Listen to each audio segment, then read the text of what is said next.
Good evening to everyone joining us in the room and online. For those of you who are in the room, I should let you know that there is not a fire alarm scheduled, so if you do hear the alarm goes off, it's every person for themselves. No, please do follow the signs on your way out. I'm not professionally trained to be able to tell you where the fire exits are, and I haven't got enough hands free, but please do find a member of staff and follow them in case of emergency. They are just there. Excellent. We have got them here. Welcome, everyone. This is the second of a series of 3 events at the Wellcome Collection put together by me, Subhadra Das, to accompany Genetic Automata, an exhibition currently on display here. Genetic Automata features the work you have just seen, God Mode, alongside museum objects from the science collections at University College London, where I was curator for 9 years. God Mode references the work of a Victorian scientist called Francis Galton, for whom one of the UCL science collections is named. Galton has the distinction of being one of the most influential scientists that most people have never heard of. And I'm not judging, by the way. Before I started curating the collection that was named for him, I had never heard of him. Unlike his cousin Charles Darwin, whose theory of evolution by natural selection was the making of modern science, Galton's ideas of eugenics, the idea that through scientific selection it will be possible to breed better people, is altogether more difficult to talk about. The main thing that makes it so is that we are not very good at talking about race, about the past mistakes of science that frame present injustices. That's why, for this event, I wanted to bring together a group of experts experienced in communicating the subject of race to wide audiences to talk with us this evening. They are Larry Achiampong, David Blandy, Sasha Henriquez, and Yomi Shode. Please join me in welcoming them to the stage. You need to applaud louder because they can't hear you.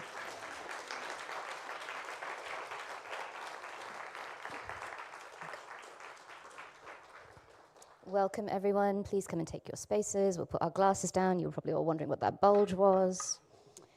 And I should also say that joining us on stage are Rebecca Spencer and Vivi Valyame, who are our British Sign Language interpreters this evening. And we've also got Jane doing the captions that you can see on the screen behind. So thank you to them for their efforts. Right, okay, that was the scary bit. And actually now we can just sit and have some fun, because it's Friday night, and you have all come to join us to talk about race and racism within our society. So this is as much a reflection, really, on all of you as it is on the fact that, that we're all here to talk about this evening. And I wanted to start to speak to the artists of the piece. And my first question is, when was it that you first came, sorry, Larry, when did you first find out about racism? And how did you feel, sorry, Larry, where is he? That was a classic move, right? That was a classic mistake. And we will be talking about that in more detail later. Larry, when was it that you found out about racism, other than just 2 seconds ago? And how has it influenced the work, and what was it that brought you both really to be creating this piece? Oh gosh.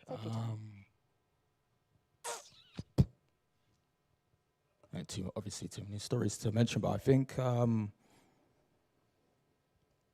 probably one of the earliest memories for me was being in the school playground. Went to school in Bethnal Green, where I mostly grew up a bit in Essex as well. And I just remember kids like throwing all kinds of like messed up words, rubber lips, like, you know, faces like burnt toast, all kinds of stuff. And, you know, we grew up with not much, particular periods where, you know, we experienced poverty. And I remember like the white kids having like their Reebok Classics or whatever and stuff. And I'm about 6 years old or so. I go to Mum one day after school and I'm like, Mum, I wish I was white. that was one of the really kind of particular poignant moments. From there, my mum, she didn't stop from that point as a kid, but she would tell me about my heritage as a person of Akan heritage, Ashanti heritage. She would tell me about Ya Santua, Kwame Nkrumah, and not that it wasn't already a job that she made it a thing, but she was constantly just like looking and listening and seeing how I was interacting with that world that she wasn't able to reach into because she's doing multiple jobs. Do you know what I mean? Factory work, cleaning jobs, all that stuff. I mean, obviously, it appears in so many other places through products, etc. But I think for me, that was probably one of the earliest memories. And then, additionally, other places that kind of like counteracted that would have been like Saturday school. We went to Saturday school in Stepney Green with my brother and my sister, and we were learning aspects of history that weren't being taught in the school, Globe Primary School that we went to, which was it was mind-boggling because it felt like we were talking about an alternate universe of sorts when it comes to information, education, and what have you. It's different nowadays. It's the way it's disseminated. We have the internet. People who publish writing and whatnot, they can do that much more easier now. But it was different. It was different then, 80s, 90s. Yeah. Thank you for sharing. That was a powerful story. David, I'm guessing that your experiences of it might have been a bit different. Yeah, I guess I think the time that I kind of understood about, I guess, racial difference in some way, or the way that people are seen differently. Again, it happened at school. It happened about the same age as you, Larry. It was, on the one hand, it was, we were all set projects to do about different countries in Africa. And I was doing South Africa, looking at apartheid and thinking, this is not right. And then at the same time, it was a school in northwest London called Salisbury School, primary school, and quite multicultural. And I was in the playground one day, and I just said, "Hey, yo!" And this guy came up to me, Yao, and he said, "You can't say yo. It's a black word." And that just, I don't know, I guess I got kind of, I remember feeling really confused, really embarrassed, kind of thinking that I was part of, part of the community, part of the group, that it was that was the language we spoke in the playground. It was, it was pirates and chiefs and yo and like just all the slang of northwest London, and I wasn't supposed to be a part of that. And I don't know. I think that kind of fundamental kind of, I suppose, alienation is something that I've been kind of working through and thinking about, and thinking about the cultures that I love and my essential alienation from them, like like hip hop, like just different forms of anime, manga, just stuff from around the world that I'm necessarily not. They're not for me necessarily.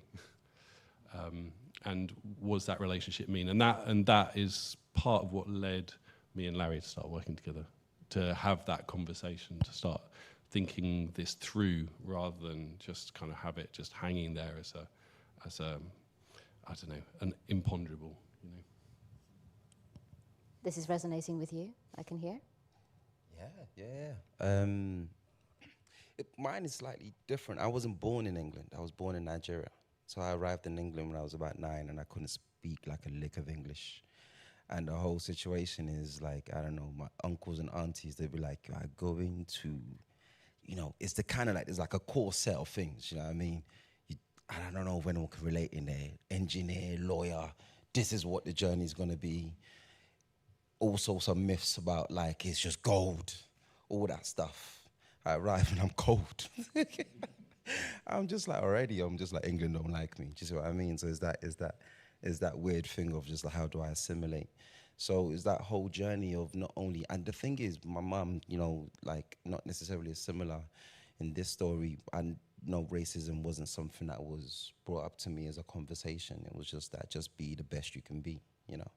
So even as I was learning to adapt and align myself and like forms of English, I'm into every single culture apart from my own at the time, because I knew my own to a core. So the first time I think I remember distinctly when I experienced racism, I was in a, you know, summer camp, you know, summer, the parents just kick you out, do you know what I mean? We don't explain to English people. Oh, so it's like, when it's summer, for the most part, you know, it took a while for my mum to actually trust me to go outside and just be like, I can trust that he's just going to be safe. Do you see what I mean? So the summer that she actually trusted it, I was like, oh my God, there's a world. Do you know what I mean? I'm like, this is doable. And one particular time I was in this kind of play group, and it was in Bermondsey. And this was around 90, that's talking about 96, 97 or something along those lines. Dang, I sound old, don't I? Jeez Louise. 96, 97, we're talking about around that time or whatever. And they blocked off the center. They wouldn't let us out. And I'm like, why did they not let us out? They did not let us out the center. And after a while, they rushed all the kids, specifically the black kids, into the coach to take us back to Peckham or what have you. And as they were doing that, I'll never forget, I was passing Canada Water. And there were these kids outside, these white kids outside, like all lined up outside. And they were making monkey noises, and they were just doing a bunch of monkey faces towards the coach, towards everybody in that coach, like me as well. So me being me, and I don't necessarily know what the language is, I'm looking back, just like waving. I'm like, hey. You know what I mean? I'm just like, oh, what's going on, blah, blah, blah, blah, blah. And then there's another kid who knows exactly what's going on. And the other kid, black kid, he looks at me as I'm like, oh, look at them. They just... look what they're doing, do you know what I mean? It's funny, because I'm laughing because it's funny. And the other kid looked at me, and I could swear this kid looked at me in such a like, you donut. Like, he looked at me like, you absolute donut. You don't know what's going on. And I'm looking at him like, should I know what's going on? And he didn't say what was going on. And later, as I realized it, I was just like, I wish I could bump back into this kid and that coach and just talk to him about it. And it's just those kind of, which we'll get into later, is that thing where if it's not parents are kind of prepping you for this world you're entering, then there needs to be another form of something that kind of aligns and gets us ready for this world that we're entering. And if we don't know what we're entering, you're going to be me, essentially, looking at forms of violence, looking at forms of racism, and not having a clue what's going on. Do you see what I mean? But that was like my entry point and my assimilation, which was like a bunch of different things. As somebody who also grew up outside the UK, I didn't come here until I was 18. And I have to say, I never felt so different as when I first turned up here, which was really weird because in so many ways I thought I was coming home. But that might be a story for another day. Sasha, it turns out that there's no escaping this. Okay. It's really interesting because I grew up with the conversation the whole time. So my mum's a Rastafarian. We went on protests. We knew about apartheid. I was in marches in shopping trolleys because we were tired of walking. So lots of the things that happened, I was able to have the conversation. And I thought it was really interesting that your examples were all from school, but they were from other children. And I can think of 4, I'll tell you 3, examples that was school and they were all adults. So I went on a school trip outside of London, and I grew up in Newham, if anybody knows Newham. So even now, people look at my school photos from the 80s and they're like, where in the world was this? It's like Benetton. So they took us outside of London on a trip, and an older white man asked me where I was from, and we were all children, and he asked me specifically where I was from, and I said, I'm from London. And he said, no, you're not from London. They don't have N-words in London. And I remember the teachers kind of scooping me up and taking us away. The Metropolitan Police did a showing us what it's like to be a policeman exercise. And they asked the black children if we wanted to go in a cell and feel what it was like to be inside a cell. And I remember going home and telling my mum that, and then my mum was down the school again. She was always down the school. And then there was, I'll tell you one more time, so I was born and raised here, and I went to live in Jamaica for a while. And when you're a child, you pick up accents really quickly. So when I came back, I had the most hardcore Jamaican accent. But I was always really clever, always a really good reader. And I had a teacher who refused to move me up to free reader in books because I couldn't pronounce the word conquistador properly. Literally that one word. And it was an accent thing. It was just, I just didn't say it that way. I could read it. I could read the rest of the words. So, yeah, they're not always from other children. Yeah. Thank you, everyone, for sharing your experiences and your stories. I think it's fairly clear when we hear things like this, because what I wanted to share was that we've all had the experience one way or the other that has pointed out the nature of this difference. And sometimes it is in a formal education setting that is then done to us, or it's in a more informal setting amongst your friends and your peers. But this is how we start to gain an understanding, because I think what's also very clear is that there's no consistency in any of these experiences. There's not a set way that we talk about racial identity, racial inequality in this country. So I'm just very grateful to you all for sharing so openly and honestly, because I think the more we hear, I'm just about to use the D word here, so brace yourselves, the greater diversity of the stories that we hear, the more that we start to understand where we are all coming from with this. Like I said, so I grew up in an international community in the Middle East, so also Benetton. I don't even know if people even understand Benetton anymore. Is Benetton even still around? But you know what we mean, right? It's like all the races wearing bright colors and bold patterns, and everything was great, if you could afford the clothes. So yeah, but I grew up in Western school systems. That's why I sound like this, because when you're kids, you pick up accents really easily. And this was never a conversation. I too was, I think it's fairly safe to say we were all fairly good at school, right? You've got the SWATs around the table here. 4 out of the 5 of us have not done well because we've got careers in the creative industries. There is one scientist among us who's done well. And behave. And so what was I talking about? So I remember being in science class and learning about Galileo and Aristotle and Edward Jenner and Charles Darwin. I never heard the name Francis Galton when I was at and I can tell you for a fact, actually, because I was one of those kids. It's like every single one of my history teachers, I had a crush on them. And so everything they said, I listened very, very carefully. So I can promise you this was not a name that kind of came up. When did you both first encounter Galton, these ideas? Oh, look at they're just sighing whenever I even ask them. Can you see how much energy this takes, right? And how much effort is involved? And really, you kind of wish the art would speak for itself sometimes, right? But when did this start to come up in the ways in which race is constructed as a scientific idea historically? I guess we started really looking into it. It's always been around. I remember, I think we did cover Linnaeus or something at school, and even went over the definition of races, and kind of within a sort of like, isn't this absurd sort of like framework, but it still was there, and it was like, yeah, this is kind of, and I think when it came to us starting to get into the doing all the DNA tests, where Larry and I both took 3 different DNA tests. Was it 23andMe, Living DNA, and one other that I can't remember the name of. Other charlatan brands of DNA test are available if you want to. For those of you who came to the first event, we both took 3, and of course they came back like with radically different levels of granularity.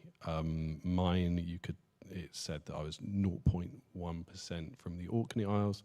Larry was 98.7% Yoruba-land, West Africa. So it's just completely like the level of detail that was on mine. I mean, all complete nonsense, obviously, but still the fact that much kind of detail had been amassed for the white participant versus the black participant is, it shows such a great disparity. And it was at that point that we really thought that after finishing a whole series around Frantz Fanon's work and searching for his lost plays, that it felt like this is some way to kind of take that into a different direction, to think about the history of race and science, and and these kind of codifications that become classifications, that become markers of difference and markers of like positive and negative. And which is what happens when you put boundaries around things. One becomes venerated and one becomes kind of lesser, and this is what happens in throughout the language of science, but then throughout the language of race that we have. So Larry, did you want to chip in on that? Yeah. In terms of the pseudoscience of eugenics itself, like for me, it had been a few years before I met you. Like, when we got my mum's place, family place we grew up in, we had a PC, and this thing, the internet, could allow you to connect to so many things, and I love asking so many questions, and I remember reading a news article, I forget the name of the scientist, a British guy, but like just racist as hell. But like, all of his ideas were coming from this kind of study. And I remember holding on to that and developing like these mini kind of like audio based like scripts and ideas for works that I would then, record couple of years later when I was, studying at the Slade between 2006, 2008. So it was around that point in time that I felt further charged to consider that in relation to, this decision to foolishly be an artist. And, a few years later, of course, it's a good few years later actually, where you and I met, David, where I was already creating works that kind of like explored this, the glyph series. So it's an ongoing series of works, started around 2008 or so, where I've scanned in images of like family photos, like 35mm like shots and Polaroids and things, and I put like black circles on top of them. And that was kind of like connected to my own trauma of experiencing racism through product placement, in particular the Robertson's gollywogs on the jam jars. I don't know if some of you all may remember, some of you will not at all. And talking of Fanon, I learned about Fanon's like writings, particularly Black Skin, White Masks, in like, kind of like 2000, 2003, 2004. I wasn't really, I was really into, debate and art theory and things like that, but people like Kant, like I couldn't connect with. I just couldn't. It just like, this person ain't writing for me. And then when I read Black Skin, White Masks, experiences like being stopped and searched by police, in the underground, things like that, being arrested, falsely clothes being taken for forensics, it started to kind of make more sense. So I think at the point in time later on where David and I met,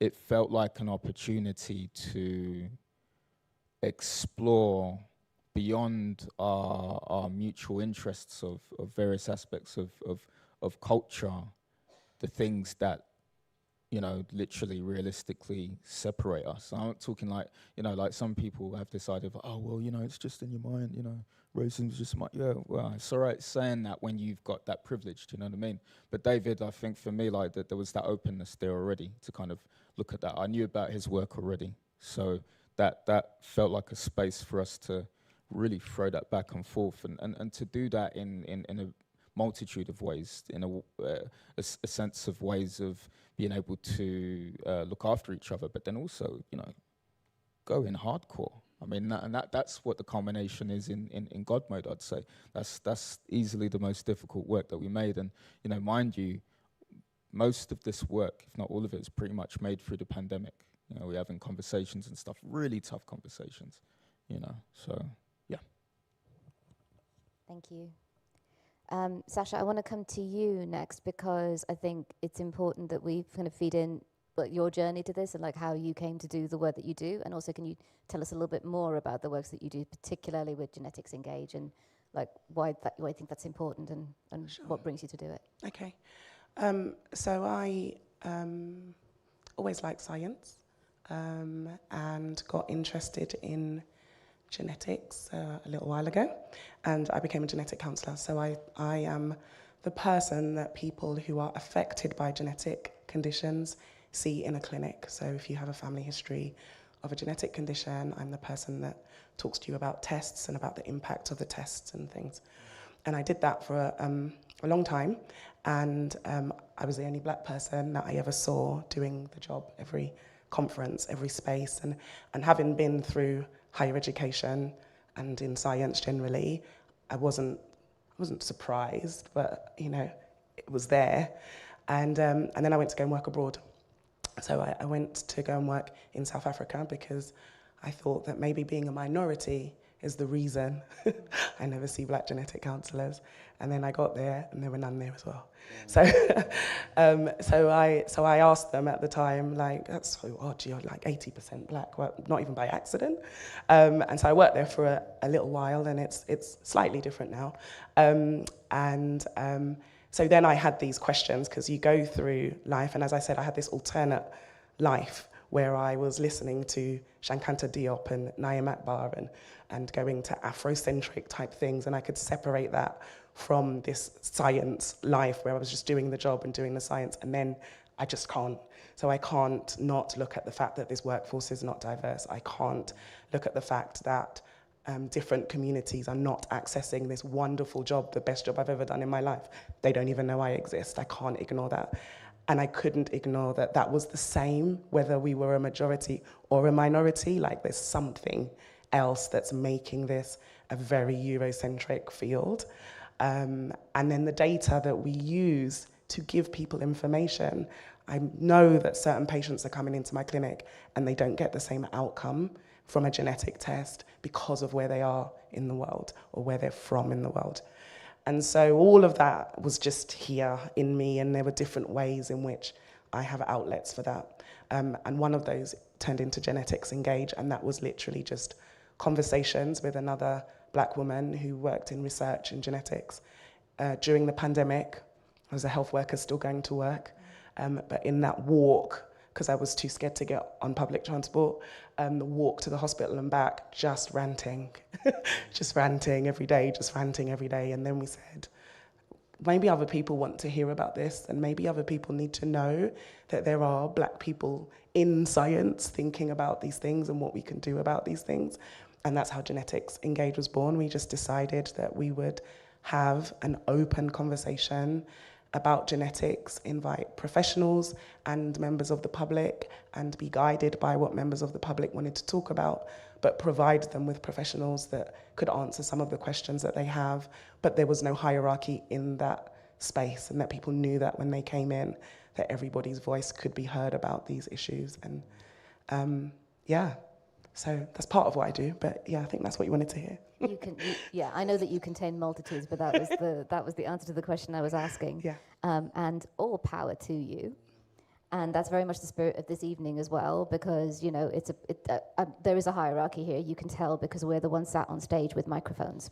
But nonetheless, you will all have opportunities to ask questions of the panel later in the proceedings. And so, do keep those things in mind. We're about encouraging those kinds of conversations.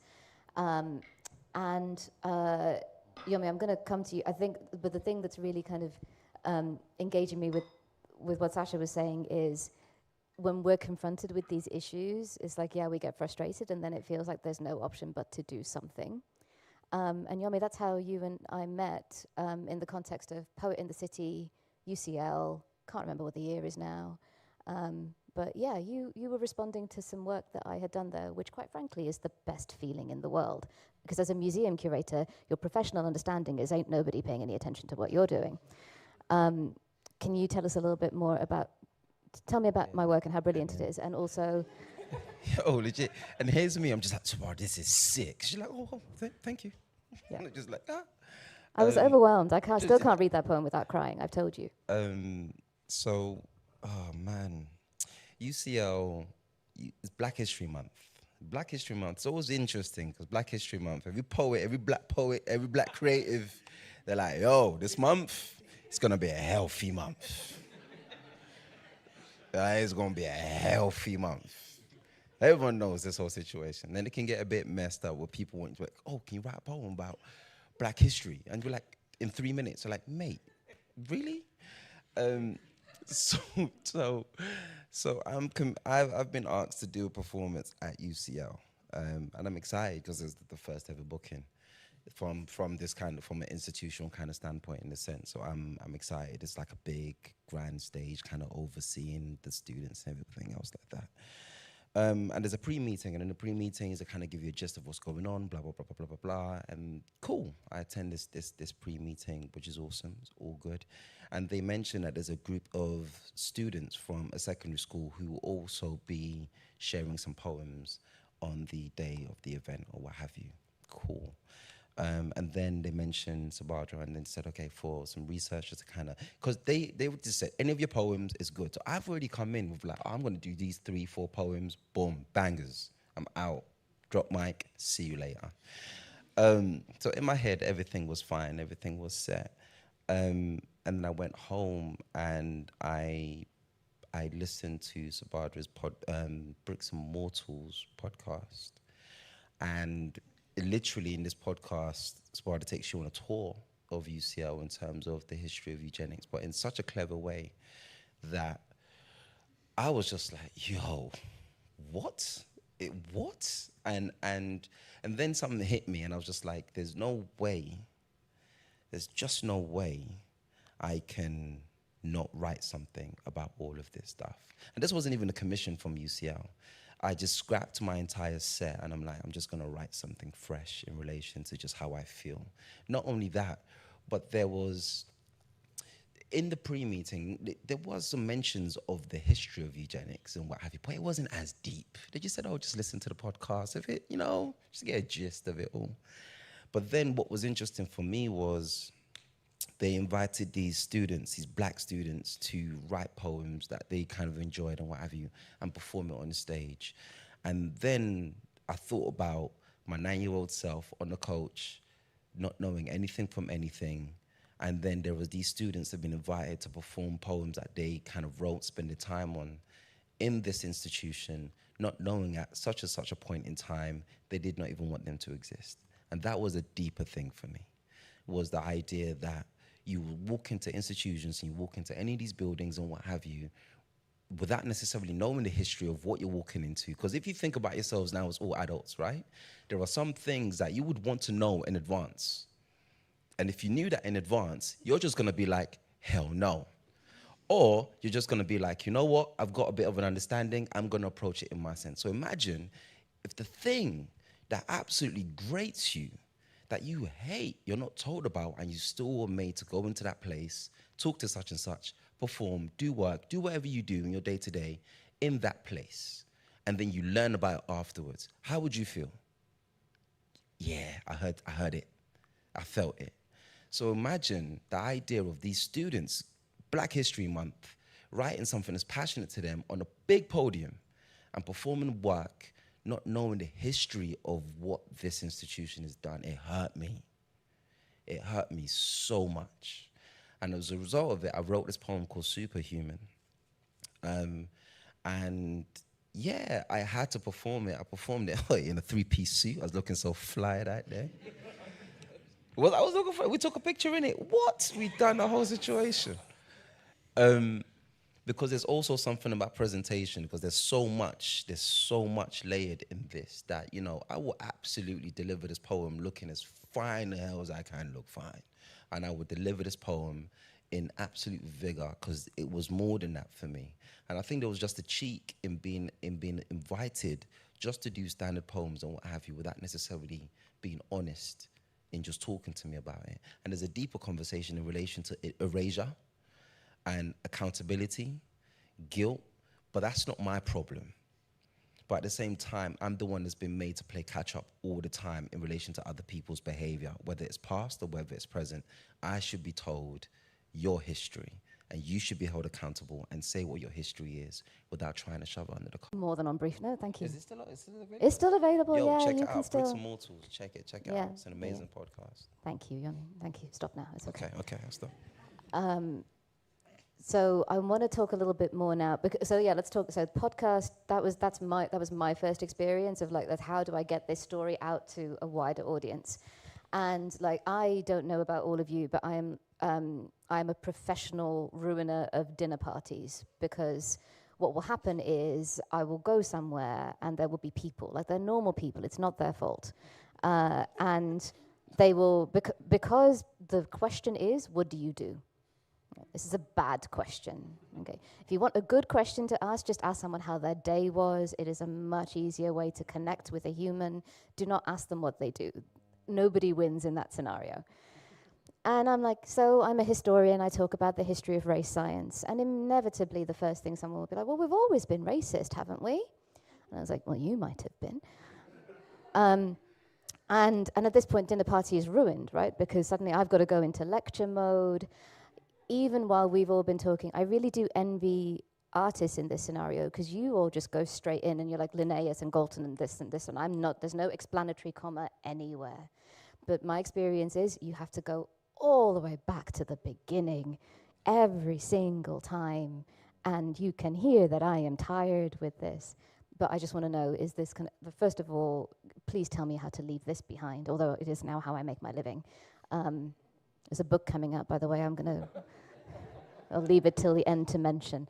But yeah, Larry, David, how you tell this story and you tell it with a confidence, and you mention these people, these names, that's what's so powerful about the works that are upstairs, is you make no apology for what you know and the story that you are telling. And there's power in that. Can you tell us a bit more about how you go about doing that, what it's like to do that?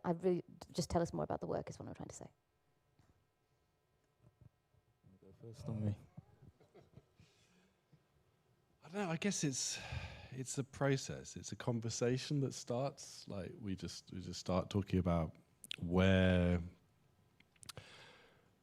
we want to take this next work. Each of the works in the series is upstairs. They all had a starting point, I guess.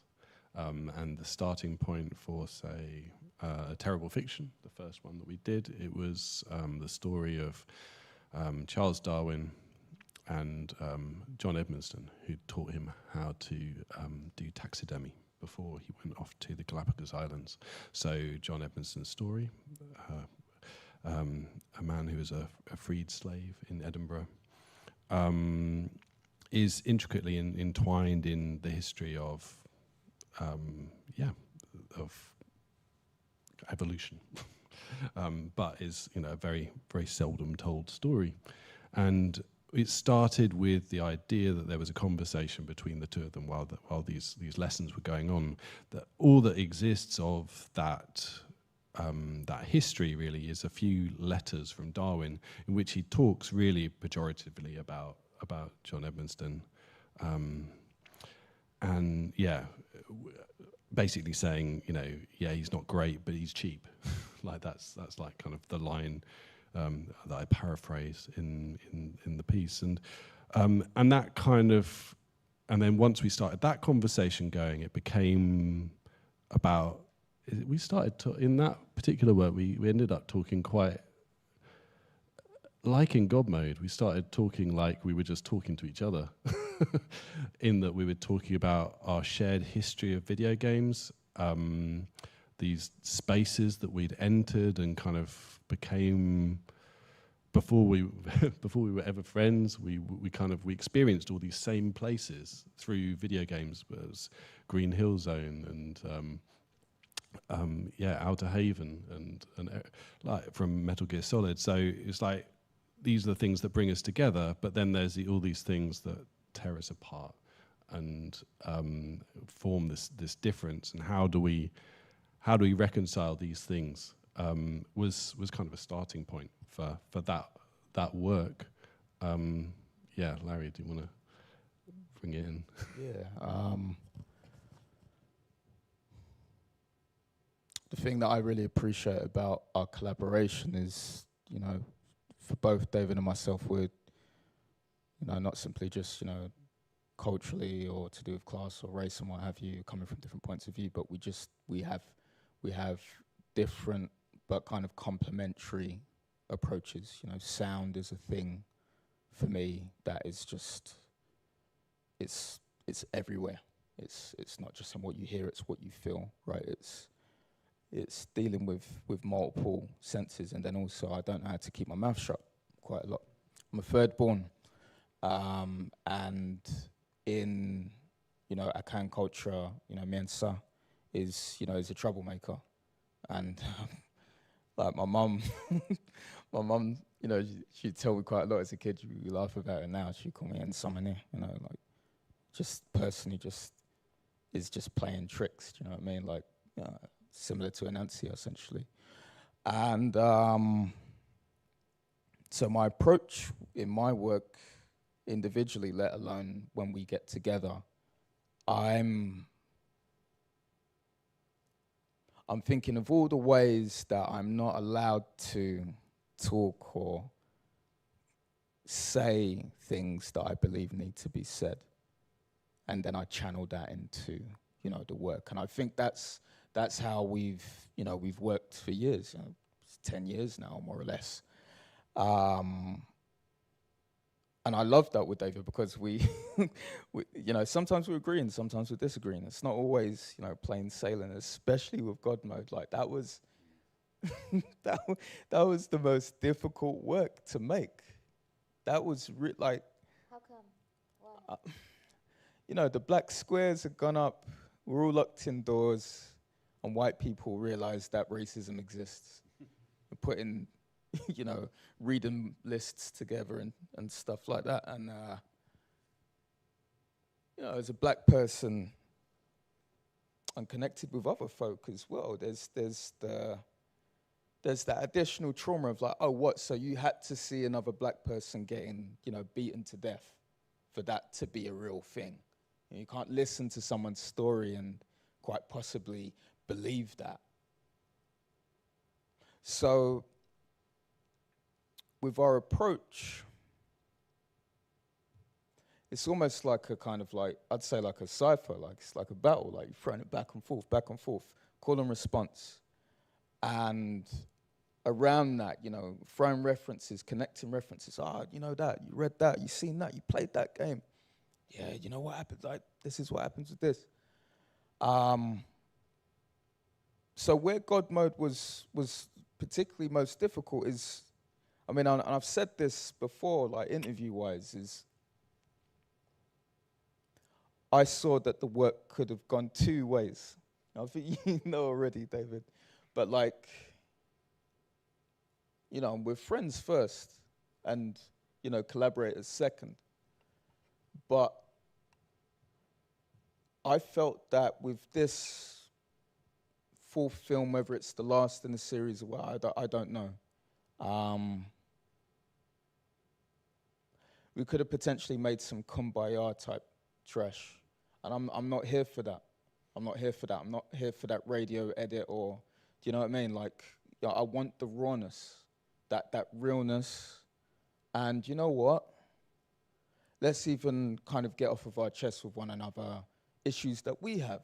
Do you know what I mean? And the only way to do that for me, I find, is it's in the work, and I do that a lot. I do that with my own solo films as well. Like I weave, you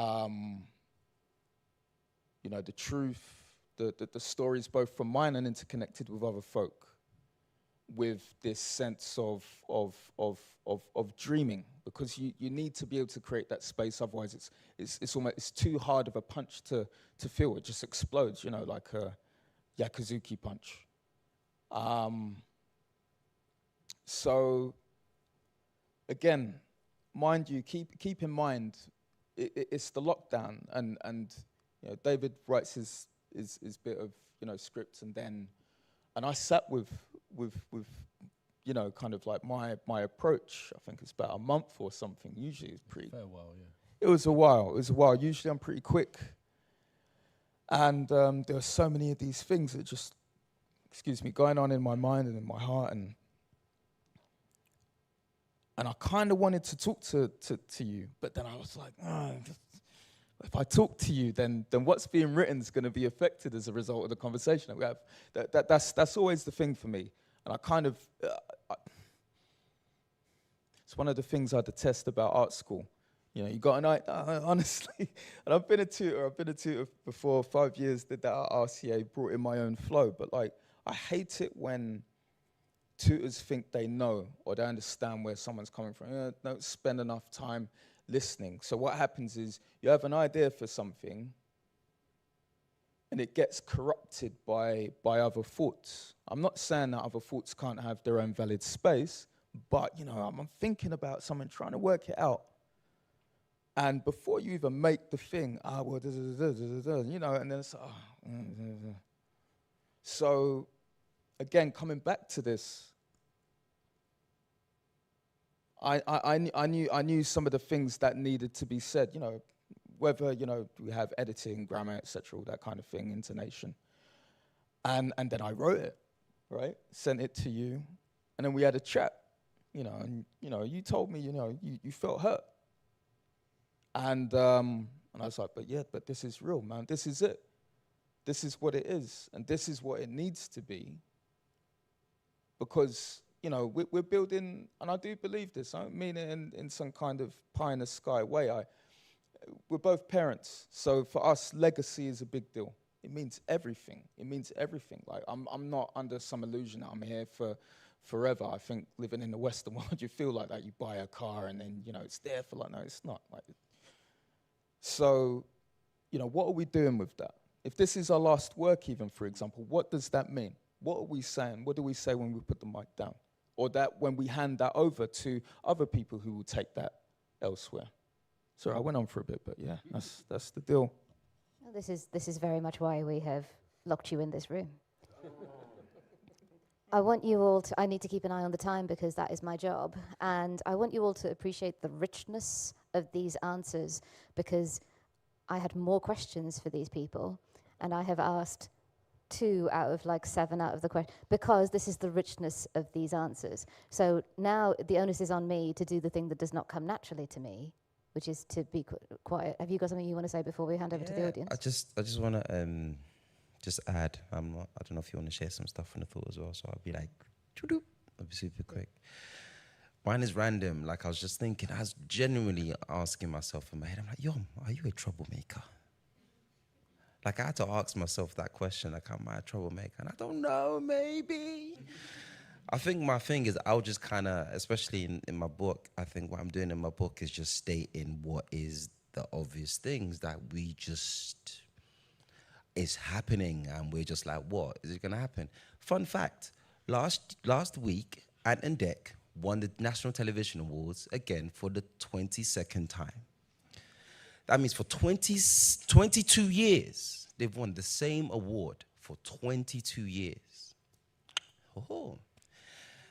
there was a point in time where Ant McPartlin just drunk driving, crashes into a car. It's big. Google it. It's big. For the most part, it was like, oh, he's going through a tough time. He's going through Life is hard. I'm like, yeah? Safe. There was a footballer who had Raheem Sterling had a gun tattoo on his leg. I don't know if anyone remember that point in time. And the newspapers went rife. He's not a good role model. He's promoting gun violence. He's until they realized the reason. And Raheem gave the reason as to why he had the gun tattoo on the leg, right? And you have to look at those things, and I'm just like, if this is a blatant thing, you got one person who's won an award for 22 years, he's done something that is a crime. Not once, but a few times, the same thing, right? And he's given time, he's even going to rehab and just take time, come back, and who wants to be a celebrity? Was it, I'm a celebrity, get me out here? And we're like, oh, welcome back, Ant, we've missed you. But there's none of the energy that they're giving to Raheem is given at any given point to Ant. And I'm like, we have to consider what those things are. And we have to consider why it is that I would be sat and I'll be feeling the way I'm feeling, why Larry is absolutely feeling the way he's feeling, because we see it in real time. And the expectation is just that, especially for black people, just to swallow it and keep it moving, keep it pushing. And there's a certain point where there's a tripwire and it's just not going to happen anymore. We was talking backstage, and second why it might come out, but of course this week the situation in relation to the shop and the lady, and everyone's seen it, it's gone viral. And then you saw the pretty much standpoint outside of the shop, because there's a certain point in which we can only take so much in the body before it absolutely not only implodes, but you're going to feel it in absolute real time. And I just want to throw that out there. Satch, I don't know if there's anything you want to add, or anything, some extra seasoning. You know what I mean? So much. So when you were talking, a lot of what you were saying about wanting to say something, express something, but it not being corrupted by, it just reminds me of my research. So you'll know that I decided to walk more into the space and to research the use of race, ethnicity, and ancestry in genomic research data. And so I have chosen to walk into conversations and spaces where I bring this up all the time. So am I a troublemaker? Probably. And I speak a lot about your sphere of activism. That, I grew up in a shopping trolley on the streets, but then sometimes I'm just in a meeting saying, why'd you do that then? And that's enough. Even the title of my research is enough for people to ask me, am I not being confrontational? Or am I the right type of bright person to do this work? So we spoke about it before, kind of exhaustion, trauma, and the point at which, as you say, that you just can't anymore. And hopefully we'll get to talk about what are the different things that help you through those spaces, through that trauma, hold you, because they are constant and daily, without picking up a choice to do a piece of art about it, or write a poem about it, or do research about it like that. It's still there anyway. So there are lots of things that I have invested into looking after myself to do that work. So I think it's important for us to talk about those as well at some point. Just before we go to questions, listen, on my day-to-day life is not surrounded in, I think there's a thing in terms of Black lives for the most part, it's just everyday trauma. Listen. We have a nice time as well. I think it's important to raise. I have friends, we don't talk about, we're talking about the latest sex education episode or whatever it is. It's not every day, and that's why I think there's an upset that in the cinema or in theatre there might be this that's depicting this kind of life, because really and truly my life is, yes, I write about things that would put me in such a place. But prior to this, we was talking about, when that door opens, we would hope that there's some haze, that there's some smoke that's coming. We did want a grand entrance. We was geeking out. We were talking about what kind of entrance were coming in. We were laughing, we were about to, We're about to troll Sabadra like something. We're about to be like, you think you're going to be professional? This is what we're going to be doing. And I think We nearly choreographed. I think the joy of the people of color and the joy of people, it's very important to raise that there's a lot of laughter. Do you know what I mean? There's a lot of joy laughter. is activism. And joy is activism. Do you know what I mean? Right. I was in my play one time, there were like proper Nigerian folks, Yoruba folks in the audience laughing their heads off. And people in the audience telling them, shh, and Auntie was like, who are you shushing? I thought, who are you shushing? And you know what? That's my people. That's my community. That's how they react. And even in that, and then he threw me off on stage. But I was glad that reaction, because joy is activism. And it's important to raise that it's not all day, every day, deep trauma. Because you know what I mean? We, like non-white folks in a space, we crack jokes, we banter like wild. Do you know what I mean? And it's important just to raise that is, and it's something we're deeply proud of as well as every other thing out there. All right, cool.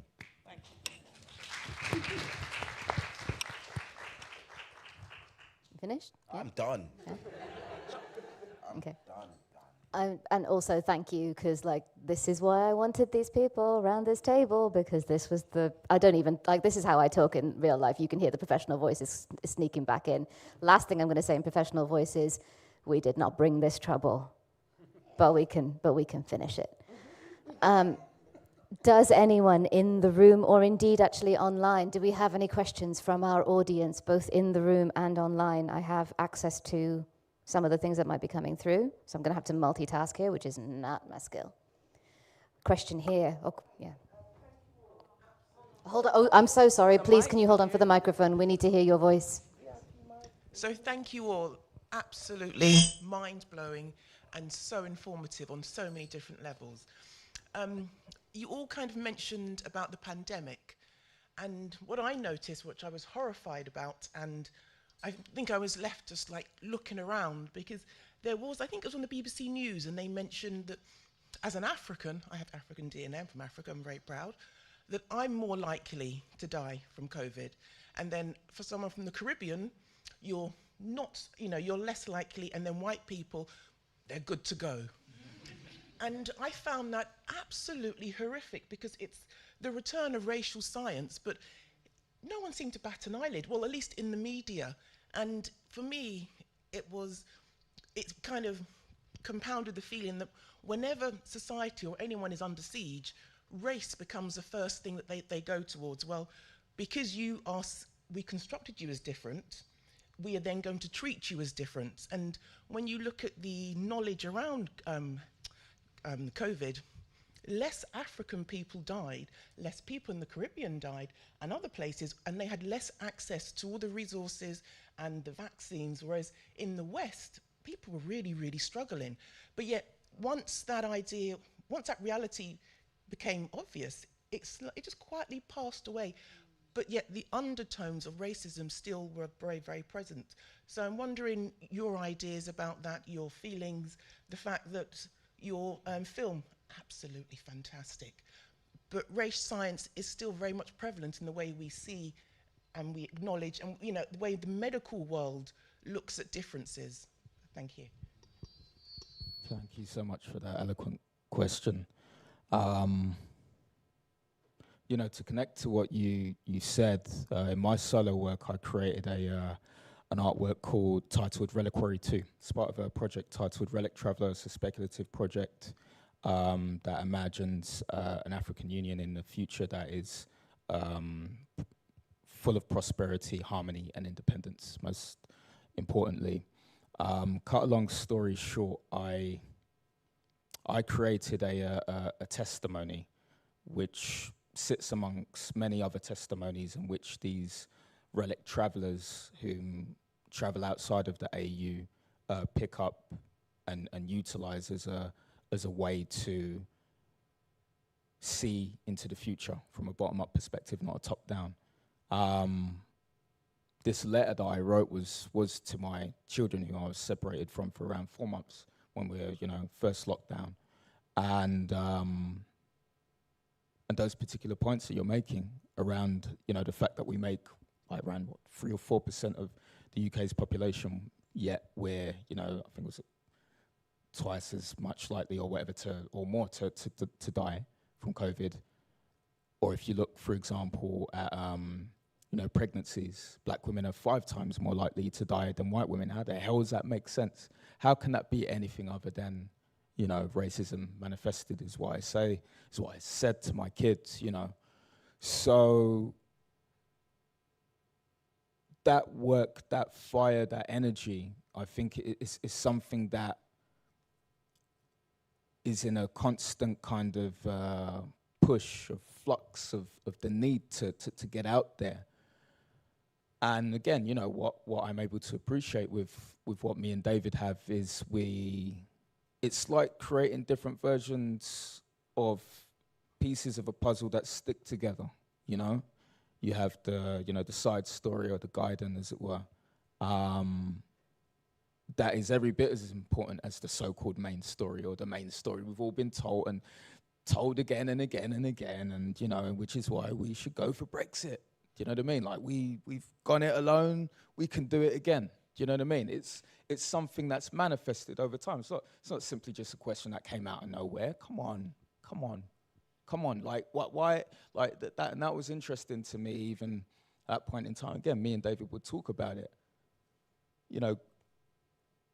Being very young, as I was, kind of studying in the art scene and stuff, and being in a world that is, it's weird kind of like hyper reality and craziness of like class that I'm just not accustomed to at all, that becomes shocked when these things happen.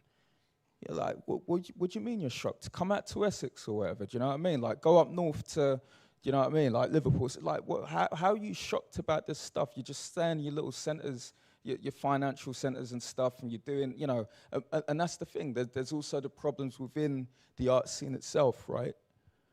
So how that's dealt with is, I don't know any other way other than it has to be pushed through the work. We've got to channel it. We've got to use our positions, as it were.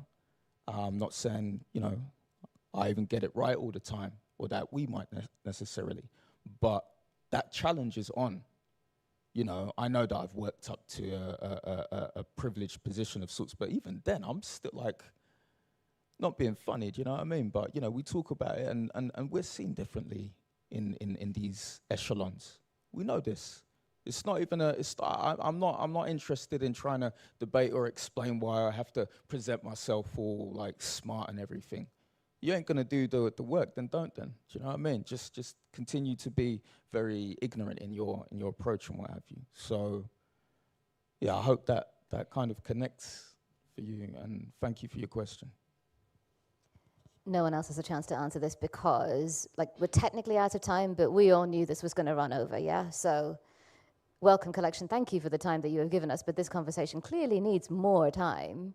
But I am mindful of, we've got folks who are joining us online, and there's issues to do with scheduling. So, do we have, I'm seeing, thankfully, they're all been quite quiet online so far. Excellent, good. Continue to be quiet online. We appreciate you and your quietness. In the room, any burning questions, bearing in mind that people in the room will have a chance to come and have a drink in the Williams Lounge shortly at the end of the event, we can keep the conversation going. You better be burning and stick your hand up quick, because otherwise okay, yeah. And please remember that we're looking here for questions and building on the expertise of our audiences. So if you've got a lecture, feel free to set up your own podcast. And please, no comments so much as it is a question. Just bring it straight. Good evening, thanks for your enthusiasm. It was really invigorating. I like to think I'm reasonably intelligent, but I must be very thick, because I was trying to follow the images in the film, and I was trying to work out the correlation and the symmetry between them. Well, if you explain your thinking behind all the images you used. The visual language. Okay. Briefly, yeah? You do it. So the film starts with several objects from the UCL collection, the Galton collection, which are from his. So it's a lot of phrenology masks. Yeah. Yes, that's right. Yeah. Well, a few examples are in the show. Yes. So and then there's a measuring tool that Galton used for measuring. I'm not sure what that was actually used for measuring. We didn't either. Don't worry about Yeah. it. And there was a similar glove that was used for measuring beauty across the UK, but I'm not sure if that particular one. But anyway, and then there was a measuring tool for for eyes. So it had a whole array of different eye colours, which were used in the eugenics department, and then also used in Nazi Germany.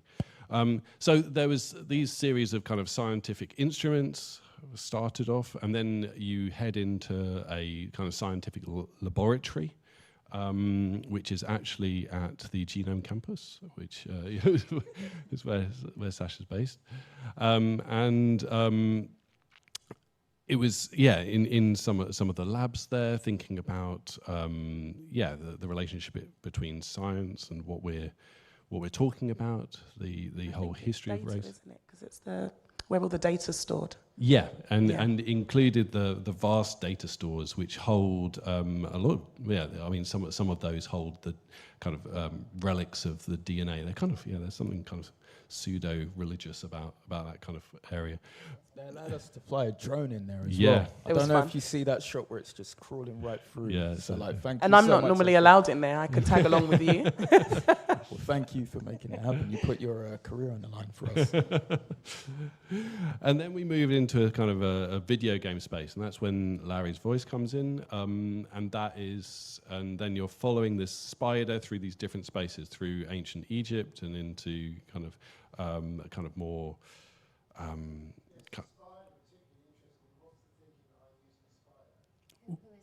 The spider is Anansi, the shape changer from Ashanti culture and Akan culture, isn't it? Akan. And it's that idea of changing shape and changing identity in different spaces, but also it has a sense of, I guess, menace in the film as well. It's kind of crawling through these spaces where it's not supposed to be, in a way, and through ideas of they're kind of spaces of knowledge, in a way, and kind of going through and how to subvert and invert those spaces. That was where a lot of that imagery came from. And then finally you see this deer, which kind of looks like it's dead, and then it kind of rises up, and then it's the end of the film. So it's kind of the point. It's that aspect of shape shifting, you see. So when I kind of brought the idea of talking about like Anansi, right, and visualizing that, with David, one of the things that annoys me the most about representation of Anansi is that most of the time Anansi is just presented as a spider, but to make it perhaps a bit more understandable for some of you, it's literally quite similar to that of Loki, of Norse mythology, for example, right? The ability to take any kind of situation and flip that on you. So kind of happy that you were confused, because it's kind of the point. I'm not going to add anything else to that. Appreciate it, Dee. Thank you. We will be drawing things to a conclusion. However, it would be remiss of me not to turn to you two and say, is there anything that you wanted to bring to the table that you didn't get a chance to say? No, I like Really? the idea of the shape. Oh I'm just to follow on from the shape shifting, and I can't help but think about code switching as a whole. Do you know what I mean? And if it's not something you've ever had to do in your life, then this is not gonna make sense. Yeah. If the idea of just like from whether it's spider to deer to airplane to force field to whatever, if you've never been in a space and there's a difference, there's like an actual cultural sense of anxiety linked to the idea of code switching when you're in a position, and you can be like, oh, you could actually just be like, I've been in a place where I've had to kind of sit upright and just kind of talk like this and da-da-da-da-da-da-da. But there's a difference when it comes from this kind of space and having to consistently live along those lines. So in the idea of shape-shifting, I think of code switching, I think of protection of self from whatever's going to come your way. And I think of just the idea of maybe the letdown in knowing what's going to happen because you are the person that they see. The idea that because they see your name, you might not get that job interview. So you still shapeshift to do the most to still try to make it work, but it still doesn't happen. But you prepared yourself for you not getting that job because of those things there. So when you're talking about shapeshifting, all of those things kind of spring to my mind, if you know what I mean. So just to kind of say that. So I just wanted to say that there is another layer for me as a Caribbean person, because we also share an auntie. And so when you think about the invention of race to support transatlantic slave trade, and then what came along with that, this shared story of Anansi for us as Caribbean people watching that as well. And the fact that Anansi, yet we have Anansi as a man and as a spider, and that Anansi's clever and quick. And so there is a huge source of pride for Jamaicans growing up and listening to Anansi stories as well. So yeah, just wanted to add that other layer that I had that other people might not have had. Thank you, yeah. And yeah, we've got a transition. I think the only thing I would add to that is I think it's really unusual. I do so many talks, I do these sorts of things so much more regularly now than I used to. And kind of the thing that hurts is somehow I'm never more authentic any time in my life than I am on stage. And there's a poignancy there that's inherent in that whole process. But what's even more poignant is how honest and how open and how much of your experience all of you have brought to this stage. And I am so grateful. This was not an easy conversation to have. It's been emotional. There's been a lot of power here. So I am super grateful to you all that you are here. Thank you for joining me. And can our audience please also thank my amazing panel, Larry, David, Yomi, Sasha. Thank you so much for being with us.